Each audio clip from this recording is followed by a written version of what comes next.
So the first question we asked in the survey was, who is the second best striker in the Premier League? Obviously, Haaland is considered the best striker now. The survey says Sara has Harry Kane.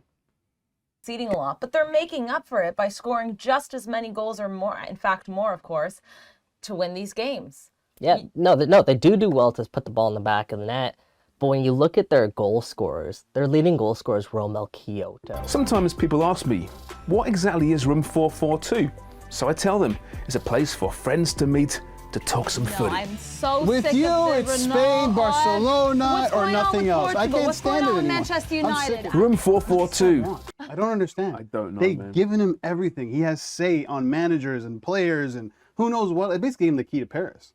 And he's still not happy, which is, it's so strange to me. And now it sounds like, based on rumors, that he actually might be leaving in January to Real Forget Madrid. Champions Leagues. Forget, How did this turn into Premier Ronaldo League. hate? Enough with the Ronaldo hate. Ballon d'Or, that's the only one that matters. No, it's funny though. I've spoken to so many players who are talking about end of season awards and they give them the ballots. And some of these guys, Danny Dickey would tell me at QPR, he would give his ballot to the kit boy. He isn't happy with the way the season went, and I can't imagine that Vanni Sartini will be either. Back on the couch as I'm joined with Mikey saying Vancouver just narrowly missed out on the playoffs there. It was close. I mean, I got to give them credit. They pushed all the way to that point. Came down to the last game of the season. I'd even say the last half of the season because they were still pushing in that game. And yeah, unfortunately fell short. What I hope is that they don't give themselves false hope from this. I think Vancouver needs a serious evaluation in terms of what they need to progress moving forward. But it was nice to give the fans at least something to root for here down the stretch. Sure, absolutely. And Right, somebody next else... one up. The next question on the survey is, who is the best keeper Oh, it's gonna be... in the EPL? The survey says Sara has Alisson. Once again, Mikey's saying has What Edison. is wrong with you, buddy? Now, the best part of this is that Alisson is spelled differently on each. It's two S's, by the way, in the team. Arguably, you could say, but still a team that's oozing class as well. Could they be the major problem for a team like the Dutch here?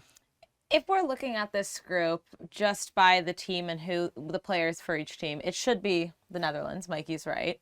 And then I think it will come down to Senegal and Ecuador. I think Senegal, we know big man Sadio Mane is there. We're going to see goals from him. But I was looking at who Senegal have played of late. Yeah, they won the AFCON, but a lot of those games they actually drew to make it to the final. Quiet, but sometimes you can catch Room 442 wildlife interacting with one another. An amazing sight. True football intelligence. Messi. James, it's Ronaldo. Messi. It's always Ronaldo. It's no, Messi. it's It's Ronaldo. Messi. It's Ronaldo. Messi, It has Messi, to be Messi, Ronaldo. Messi, Messi, Yeah, Messi. Ronaldo, It's Ronaldo, Messi. Ronaldo, Wrong. Ronaldo. Messi. Ronaldo. Room 442. Proper footy talk? He's able to score goals. In a game like that, you got to bring on the best player. You got to bring on the guy who scores you goals. And so for him to say that, it tells me, well, you have no respect for Luke Shaw. You have no respect for Lindelof. You have no respect for any other player you put on that pitch that came off the bench because you hold Ronaldo to a higher regard. They have a deep squad. They're doing really well. At the end of the year, they're going to be losing Georgi Mihalovic and Ismail Kone. Right? Those are two very important pieces to this team. TFC, on the other hand, they have an open DP spot. They have a lot of money coming off the books. I think TFC, with the framework that they have, are closer to an MLS contender. And that's just going back to my original premise that Montreal is a good team, but they're not a great team. Question, who is the most underrated player in the Premier League? Well, the survey says, surprise, surprise, Julian Alvarez, Tarek Lamptey, James Ward-Prowse, and Amadou Onana. They all different. That's nice to see. Yeah, that's Okay, very quickly in 10 seconds, tell me why Onana. I think he's going to be one of the best midfielders in the world in the next 5 years. I think in the Premier League, probably going to be one of the best if he ends up staying in the Premier League. I think he'll move from Everton in the next couple See what months, happens maybe there with Jay. Wolves. But finally, let's jump through La Liga. Benzema returns from injury, but his off night.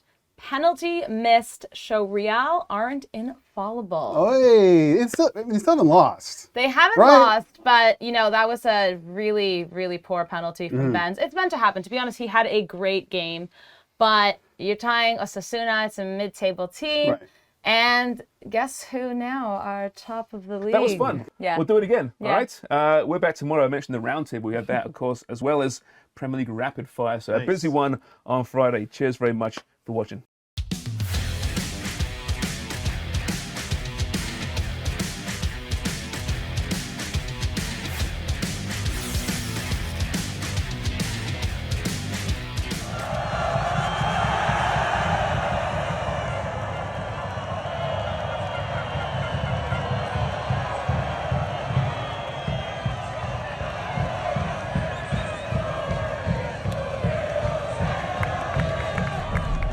Well, I tell you what, you have to give the champs credit, right? In the end, in MLS, New York City FC, they beat Montreal, the favored Montreal, the Montreal Gazette. Not happy about it. CF Montreal can't crawl from deep chasm. Or is it chasm? I think I'll go with chasm after ceding 3-0 lead to New York City FC. I'm so happy that Mike is here today because I know the Montreal faithful out there want to hear what he has to say here. It's one of those games, though, right, where if you look at the stat line, Montreal should have won this game. They bossed most of the numbers except for the scoreline. And I guess you give, the goalkeeper so much credit for New York City. In the end, though, you just don't rule out the champs in these situations, I guess. Yeah, and that's what it was. It was, in the first half, Sean Johnson made a couple of spectacular saves to keep New York City ahead because they went ahead early in the game. And New York City capitalized on their chances in the first half. They had 2 chances. They scored on both of their chances. And that has something to do with what I was saying earlier, and you can't really trust Montreal's defense. They were only put under pressure a handful of times in that first half, and twice they conceded. That's not a recipe for success in the playoffs especially. And the other thing is, listen, they have a good roster. They have a lot of talented players. They lack difference makers. And that's what you saw. They didn't have the guy that would step up and make that final pass, that final finish. And the end result was, they're on the outside looking in now after what was really a strong, good season, probably their best season in club history. You wanted to about New York City. Castellanos leaves mid-season, and they go into a bit of a decline, a bit of well, let's be honest, they were great and then they were not great. Far from it. Could it be now that they've found themselves once again, and they're a team that not many people have picked out to do too well in the playoffs, but a team that, who knows, could go a long way? Yeah, and it sets up a really enticing semifinal against Philadelphia, a rematch of last year. Now, if you remember last year's semifinal, again, at Subaru Park in Philadelphia, New York City went to Philadelphia, but they ended up facing a Philadelphia side that was missing 11 players because of protocols. Health and safety protocols. So now it's, maybe there was an asterisk over New York City's championship run last year because of that. They ended up winning that game 2-1, I believe. Now they have a chance to sort of rewrite history and prove any doubter wrong.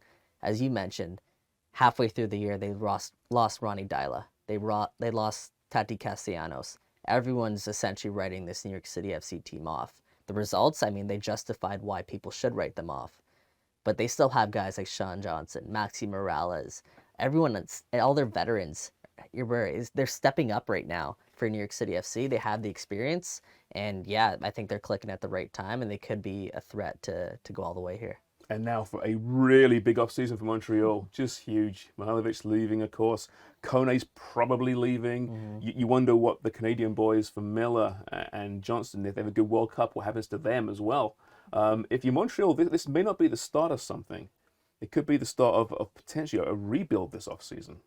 Well, we've seen it with TFC. Look at what they're rebuilding and kind of going through that process, and we'll probably see the same thing for Montreal. You know better than me, but when you lose so many key players, there are going to be holes, and you have to fill them. And will you find the right player to fill them right away? Likely not. It takes time. So I think we'll see them probably struggle more next season because they're going through something similar that we just saw Toronto kind of go through. Yeah, it's going to be massive losses for this team. The one thing I do like is Wilfred Nancy. And as long as he's there, I believe that this Montreal team will remain competitive because he's built and fostered such an amazing culture over there. And like I said, he got the best out of his team, I believe, this year. So as long as Wilfred Nancy stays, who knows how long that'll be, but as long as he stays, I do believe Montreal will be contenders. All right, over now to England and the Sun, renowned for its great headlines. Total mess. Referring to Spurs, of course, losing to Newcastle, Sarah. Listen, a lot of injuries are costing Spurs right now. They lose Richarlison, Kulusevski, of course, and you've seen the results, as a result, going the wrong way.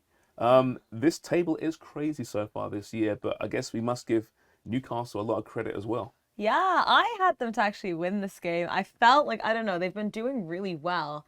They have a really solid squad, but also it was more so that Tottenham have kind of been on this weird decline. I don't trust their football. And we talked about last week how they've had the best start to their season this year. And then since that, they've lost 3 games in a row. It's very interesting, very telling. I don't know what's going on with Conte. I still wasn't sure if he was the right fit for this team. I guess we'll see. Still a lot of season left. But yeah, like you mentioned, Kulusevski, Richarlison, Emerson, all injured. Definitely, hitting that team really hard. At the right side, especially. And Yeah. Kulusevski, in my opinion, he's so important to that team.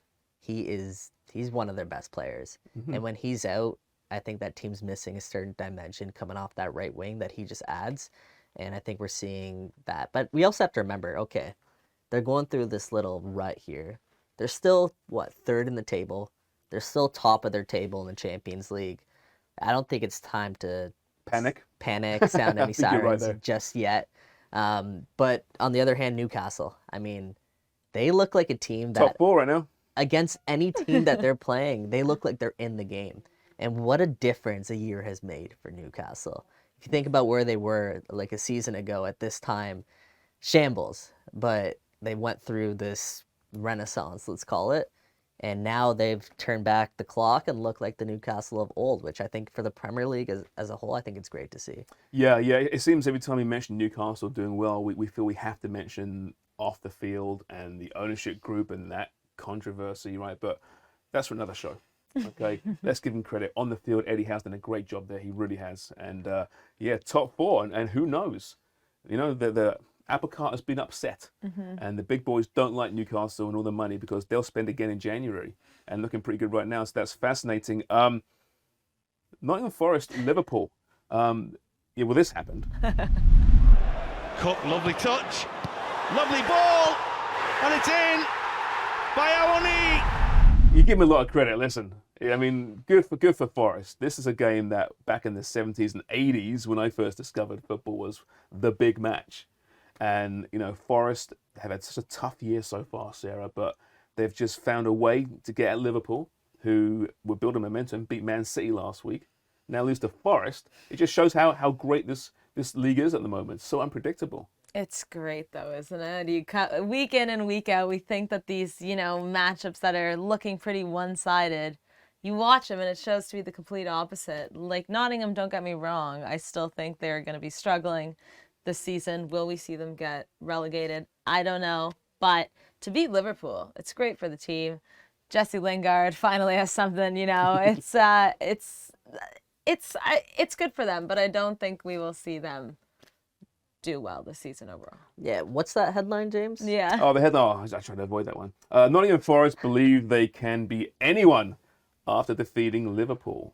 Well, listen, maybe if they're beating the Reds of seasons past. But this team, to me, looks aging and declining at some point. I'm happy you said it. Yeah, well, we'll see. Listen, they're still a pretty good team. They'll still be in contention for top 4 football. But I think that squad needs to be revamped somewhat. Brennan Johnson gets benched by Steve Cooper, who hasn't been great so far this year, Brennan Johnson. But in comes former Liverpool man, Taiwo Awoniyi. And I have to look at it and read it here because he isn't known at all. Comes in, scores a winning goal. So good for him. The table, by the way, 11 through 20 right now. There's 4 points between them. It's a 3-way tie for bottom spot at the moment, 9 points. It's so good. It is the Prem. It is wonderful. It is so exciting, despite my team having some stumbles along the way. All right, time for a break. When we come back, we have some World Cup action. Group A we'll look at deeply, and before then, the Champions League. Match day 5 begins on Tuesday. It's rapid fire time. Well, welcome back into room 442. Let's get you set now for match day 5 in the Champions League with groups E through H seeing action on Tuesday. Sarah and Mikey are back with me. Sarah, let's start with group E to begin, and Salzburg hosting Chelsea. Who do you like? Well, James, just look at how tight this is. The top 2 in Group E go head-to-head with Salzburg hosting Chelsea. And the last time these two met, they drew 1-1 at Stamford Bridge. That was Potter's first match with Chelsea, and since then they've been on a roll, not losing a single game with Potter at the lead. The Blues tied United over the weekend with a last-minute goal from Casemiro. Kepa had 5 clean sheets before that. Salzburg also drew over the weekend and remained top of the Austrian Bundesliga. With Chelsea's form, I am struggling to see them lose this one, especially since all the teams here are separated by just 3 points as it stands. But at Red Bull Arena, you know Salzburg are going to put on a show. Keep it simple here, guys. Go for both teams to score and over 2.5 goals. Rounding out Group E, it's Dinamo Zagreb and AC Milan, with plenty still to play for. As they make the trip out to Croatia, Milan will feel confident. That's because in 5 matches, Milan have beaten Zagreb every single time. In fact, Milan's one victory in the UEFA Champions League this season came against Zagreb in the reverse fixture, with Stefano Pioli's side winning 3-1. On that day, they dominated possession. They had more shots on target. They dominated the game. And I see very little reason why this game will be any different. Give me Milan to pick up the win and set up what should be a mouth-watering group stage finale against Salzburg. Off now to Group F, and for Celtic, it's all about trying to finish 3rd in the group and qualification for the Europa League. In that regard, this is a must-win, while Shakhtar are still aiming for advancement. So this one does mean a lot. With much at stake, you can understand if it's cagey to start, but with both sides needing a result, you can also expect both teams to take some chances. Celtic have overall been disappointing in Europe so far this season, but have shown some flashes, while the Ukrainians have become one of the stories of the group phase, playing above themselves under incredibly tough circumstances. They've already drawn Real Madrid and Celtic in the previous fixture, with Mikhailo Mudryk turning many ahead. I really like the value of the Shakhtar away win on Tuesday. I'm going to keep this one quick. If Real Madrid win this match, they will have qualified for the round of 16. And guess what? Real Madrid have not lost a match in all competitions this season. Coming off of a massive win to Sevilla over the weekend with Federico Valverde flying high, scoring in 3 consecutive matches. I don't care if this game is in Leipzig. Real Madrid are just too good right now, and this is their tournament. I don't know what the odds makers are thinking with this one, but Real Madrid at plus money, take it and go. Okay, it may not be Manchester City Dortmund, but bettors may want to pay close attention to the other matchup in Group G, Sevilla Copenhagen. That's because the writing is on the wall for a big Sevilla win. In 13 previous tries, Copenhagen have never beaten a Spanish team, while the Danish side have only managed to score 1 goal in their last 5 Champions League matches against Spanish opposition, back in 2010, a 1-1 draw against Pep Guardiola's Barcelona. And this year, they've yet to find the back of the net in this competition. Copenhagen may have pulled off an impressive 0-0 draw last time out against Manchester City, but I just don't see it happening against a Sevilla team that'll be desperate to secure 3rd place. So I see good value in Sevilla to keep a clean sheet and pick up the win in a same-game parlay. It's a bit disappointing that Man City against Dortmund means so little, at least for City, who are already qualified and have a depth of squad that will allow Pep Guardiola to rest some superstars and replace them with, well, more superstars. Avoiding defeat will guarantee top spot in the group for City, while Dortmund are in good shape, with a win being enough to assure progression. Ordinarily, this might be a good opportunity to rest Erling Haaland for City, but there's no way he'll miss the opportunity to return to the ground where his star really began to shine. Haaland to score provides no incentive, but for him to score 2 or more, so it's a plus 380, and I'll have some of that. Well, looky here. Juventus have 3 points in 4 UCL matches and will head to the Portuguese capital to take on Benfica, who are sitting pretty in 2nd place in Group H. Benfica are tied with PSG for points, and they'll try to top the group if they can snag 3 points from Juve. Looking at the odds here, it's no surprise that Allegri's men are the underdogs. They're 8th in the Serie A, and they've only won 1 out of their 4 UCL matches to Maccabi Haifa, who then went on to beat Juve when they played again. Juve lost in Turin the last time they played Benfica, and this time, Benfica's at home. Not only did Benfica beat rivals Porto over the weekend, yes, we saw that red card for Team Canada's Steven Eustáquio, but they've yet to lose a game at home. This one has the hosts written all over it. But to give you guys some good value here, take the under. Maccabi Haifa shocked the world last time out, pulling off a stunning upset over Max Allegri's Juventus. But let's not get carried away. PSG at the Parc des Princes is a different animal. In their last 32 Champions League home matches, PSG have only lost once, winning 25 of those matches. Like I said, different animal. But there's no value in simply betting the French Giants to pick up the win. But here's what I do like: goals. In those 32 Champions League matches I just mentioned, PSG averaged 2.7 goals per game. With the way Messi has been playing, I see no reason why that trend won't continue.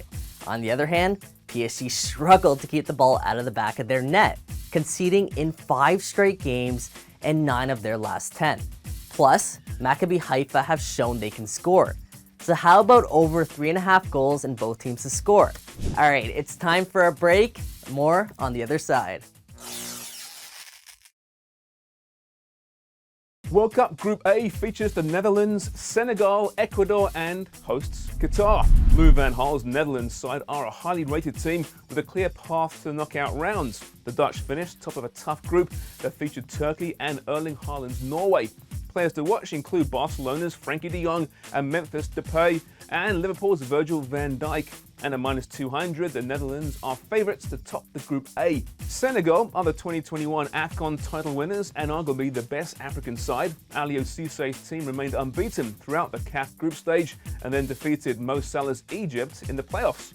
In Bayern Munich's Sadio Mane and Chelsea's Kalidou Koulibaly, Senegal boast an impressive roster of stars, and at -135, they're viewed as second favourites to progress to the knockout rounds. A tough, physical side that racked up impressive draws against Brazil and Argentina in qualification. Ecuador arrive in Qatar courtesy of a 4th-place CONMEBOL finish. Brighton's Moises Caicedo and Fenerbahce's Enner Valencia are 2 of Ecuador's standout players, with Gustavo Alfaro's side at +100 to make it out of the group stage.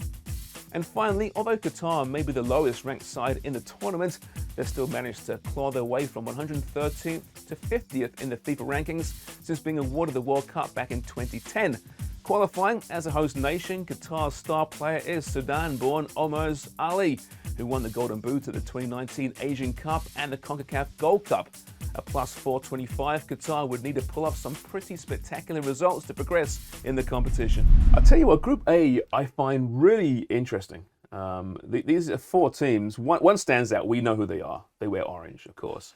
But there's other teams in this group that I think can do some damage. And there's always that one team at a World Cup that might go longer than we think. But let's start with the Dutch, shall we? Sara. They are, without doubt, the big favourites in this group. Is there any reason to think they shouldn't be? I mean, they didn't qualify for the World Cup last time round. And since then, we've seen them do a lot better. They lost to Czech Republic in the Euros in 2020 in the round of 16, and we're supposed to go a lot further. I think the Dutch have this ability to either they're going to make the semis or the finals, or we'll see them drop out early. Which Dutch team is going to come to play? I don't know, but I think we have to constantly remember that with the season being up until the World Cup, a lot of these players will be playing every week. Will that fatigue affect them? We've seen it affect Virgil van Dijk already. Frankie's now playing every game for Barcelona. Delight's playing all the time for Bayern. That could bite them in the end. I'm not sure. I hear what you're saying. Here we go. It's hipster. They're the team to beat in this group. There's no question about it. They have one of the easiest groups at the World Cup, one of the clearest paths to make it to the knockout rounds. And you mentioned the players you just mentioned, Virgil van Dijk, Delight. What about Cody Gakpo too, and what he's doing in the Eredivisie? He has more goals and assists than Erling Haaland this season, albeit in a worse league. But there's also something about that stage now. You're going to the World Cup. Can you elevate your game? There's some of that, but you also have the experience of guys who are playing for top clubs. I think this Dutch team, even though they are the favorites to win the group, I think there's people that are overlooking this team, and I think they have the potential to make a deep run. My issue with the Dutch is just this. When you are relying on a player like Memphis Depay to have a great tournament, that can be a problem. This guy's got so much talent. He's oozing class when he wants to, right? But can you rely on him on a weekly basis? You know, we picking 3 games in a week, right? It's not easy. And the Dutch have some history about imploding on the big stage. But if they can get momentum going in what should be a pretty average group for them, I can see them doing well this tournament. But again, you know, Louis van Gaal, he's been there, he's done that. Is he a great manager? Is he over the hill? Is he old-fashioned? I don't know. There's so many question marks with this team right now. But, you know, I think they'll be really tested by Senegal in particular. Senegal, of course, we mentioned they're Africa's #1 team, I think. Arguably, you could say, but still a team that's oozing class as well. Could they be the major problem for a team like the Dutch here? If we're looking at this group just by the team and who the players for each team, it should be the Netherlands. Mikey's right. And then I think it will come down to Senegal and Ecuador. I think Senegal, we know big man Sadio Mane is there. We're going to see goals from him. But I was looking at who Senegal have played of late. Yeah, they won the AFCON, but a lot of those games they actually drew to make it to the final. They've played Egypt like 3 or 4 times now, and they lost to them twice. And then during a friendly they had recently, they played Iran, and they tied Iran, who's the best team in Asia. My concern for Senegal is that they have a ton of talent, but have they played enough teams of a certain caliber that will prepare them for this World Cup? And that's the biggest thing. Are they going to be prepared for this World Cup? Sounds familiar, doesn't it? Let's not go there. But yeah, I agree with that. I think Senegal they should be the second best team in this group. Are they necessarily going to match well against a team like Ecuador, who we know in these types of competitions, they're just so tough to play They're nasty, against. aren't they? Yeah. They don't They're have ruthless. Yeah, you know, they don't have the most glamorous names on their roster, but that South American type of football, it translates well somehow, some way in these types of knockout competitions. So they got to be one to watch, but I do believe Senegal and Netherlands are going to advance out of this group. But I always say that any team that gets out of CONMEBOL is a good team because that is so difficult to qualify from. For me, it's the best qualifying It's the in the best. world, right? It's fantastic. So if you get out of that, you're pretty good, and they can play tournament football very well. We should mention the hosts. Hosts generally do pretty well at tournaments, don't they?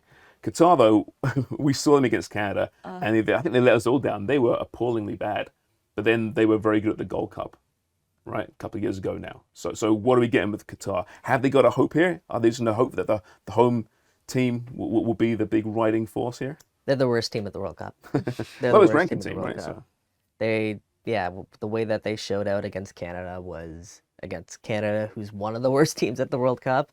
Qatar I don't think they have a chance. If they play like they played against Canada, they will not stand a chance against those 3 teams. I just want to bring up really quickly Ecuador because we kind of overlooked them. They tied Brazil, they tied Argentina, they beat Mexico as well in one of their recent friendlies. I think we are overlooking this team when it comes to Senegal. That game is going to be unbelievable. Yeah, it will. Like I said, this group, it could well be the Dutch just rolling through it and then that second place being a real battle.